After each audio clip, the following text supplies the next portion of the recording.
বলিউডের গ্ল্যামারাস তারকা সানি লিওন নীল ছবির দুনিয়ায় ব্যাপক জনপ্রিয়তা লাভ করা এই অভিনেত্রীর ব্যক্তিজীবনের গল্পটা কিন্তু আরও আবেগময়। ৩ সন্তানের জননী সানির মা হবার যাত্রা কখনোই সহজ ছিল না। কিভাবে দত্তক ও সারোগেসির মাধ্যমে মা হলেন তিনি। প্রিয় দর্শক, আজকের ভিডিওতে জেনে নেই সেই অনুপ্রেরণামূলক গল্প।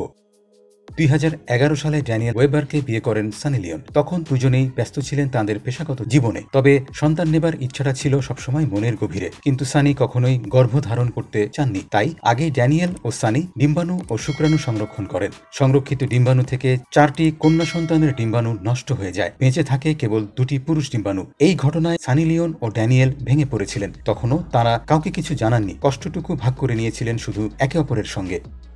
এই কঠিন সময় তারা সিদ্ধান্ত নেন সন্তান দত্তক নেবেন এবং সারোগেসির মাধ্যমেও চেষ্টা চালিয়ে যাবেন। এভাবেই একদিকে যখন দত্তক নেয়ার প্রক্রিয়া চলছিল, তখন সানি এবং ড্যানিয়েল দম্পতি সারোগেসির মাধ্যমেও 2টি যমজপুত্র সন্তান জন্ম হবার সুখবর পান। আর এরই কিছুদিন আগেই তারা দত্তক নেন কন্যা সন্তান নিশাকে।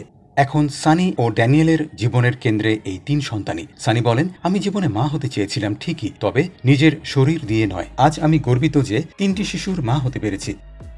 মা হওয়ার গল্পটা এক একজনের এক এক রকম হয়। ভালোবাসা আর ইচ্ছা শক্তি থাকলে মা হওয়া সবসময় সম্ভব। সানির গল্পটা সেই রকমই একটি বাস্তব উদাহরণ। সানি লিওনের এই যাত্রা যদি আপনাকে অনুপ্রাণিত করে, তাহলে ভিডিওটি লাইক করুন, শেয়ার করুন আর সাবস্ক্রাইব করতে ভুলবেন না। কমেন্টে জানাবেন মা হওয়ার এমন গল্প আপনাকে কিভাবে ছুঁয়ে গেল।